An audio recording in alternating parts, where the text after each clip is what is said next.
Alors, notre rencontre d'équinoxe aujourd'hui, je vais commencer avec une légère introduction pour vous indiquer les énergies de l'équinoxe maintenant et comment, en fait, ces énergies-là sont un portail pour ouvrir à l'expérience de votre propre réalité intérieure spirituelle, où je l'ai dit souvent à quel point la connexion divine c'est important parce qu'il faut toujours se le rappeler parce que c'est notre côté humain qui roule en avant-plan sur la programmation de notre personnalité ou de notre jeu terrestre.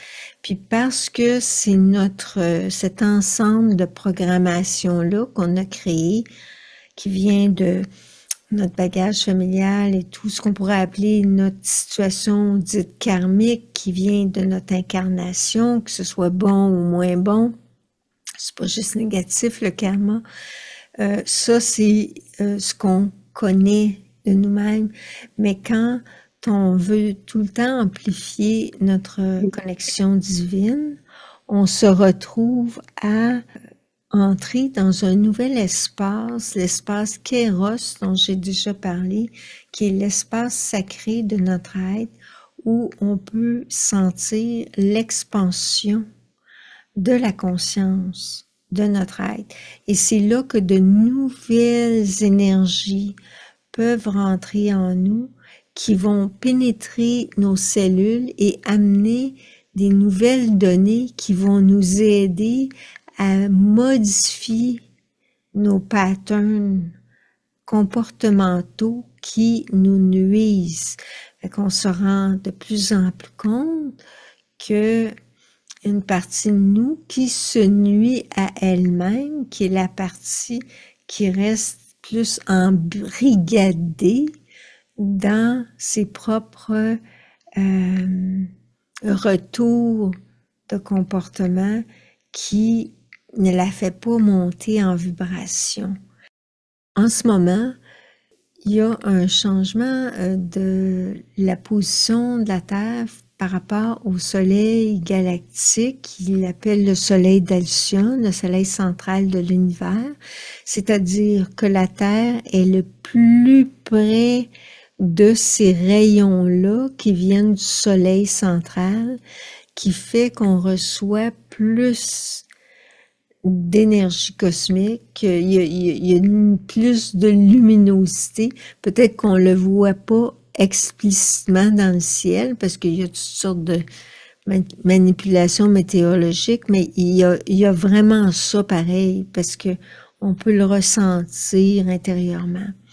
Puis le prana, que on parle tellement dans le yoga, le prana sont des particules de lumière qui sont en fait de la conscience divine qui est dans l'air, que plus tu respires en conscience puis que t'absorbes cette conscience divine-là, plus tu crées l'unité en toi.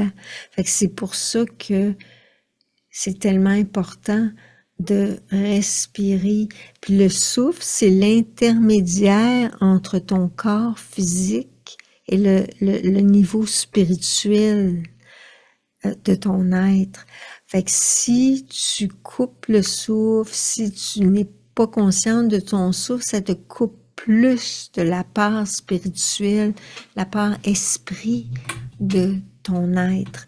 Et donc, toujours se ramener à l'expérience du souffle. Donc, quand on a beaucoup d'émotions dans des périodes justement comme maintenant où il y a beaucoup d'énergie, c'est important de se ramener à des pratiques avec le souffle.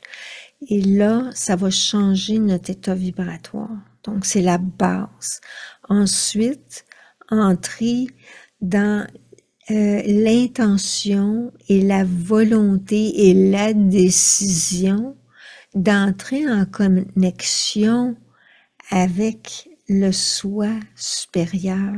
Ton soi supérieur, j'ai souvent dit, c'est la partie qui dépasse la conscience que tu as de ta vie actuelle, qui te connaît au-delà de ta vie actuelle, mais qui est aussi l'être qui est toi, dans ta version la plus élevée, la plus vibrante, la plus réalisée, dans le moment présent, comme dans le futur ou dans le passé, parce que c'est ton soi, disons, plus éternel.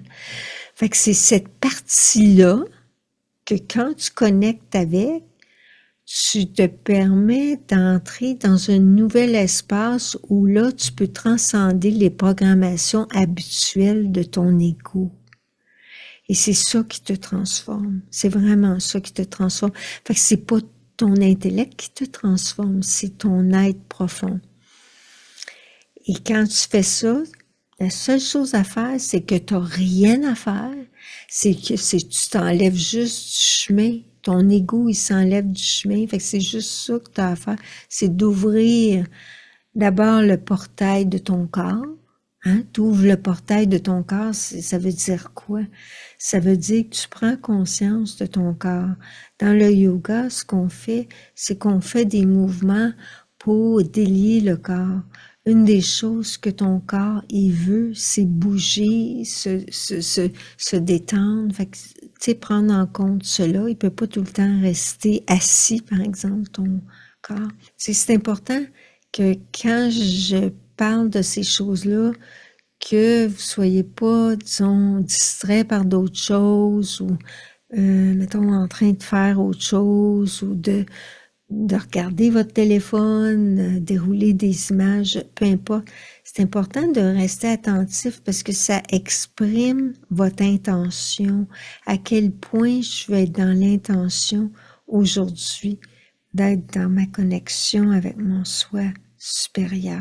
Fait que ça va déterminer la qualité de ton contact. L'alignement qui était comme peut-être impossible dans ta tête, ok? L'alignement divin, que tu dis, oh oui, ça, c'est des belles, tu sais, ton intellect, il peut pas l'absorber, ça, cette idée de l'alignement divin. Mais c'est une réalité fréquentielle qui peut arriver. C'est ça l'expérience spirituelle, c'est quand ça te transforme intérieurement. Fait que c'est ça qu'on veut, on a juste à s'enlever du chemin.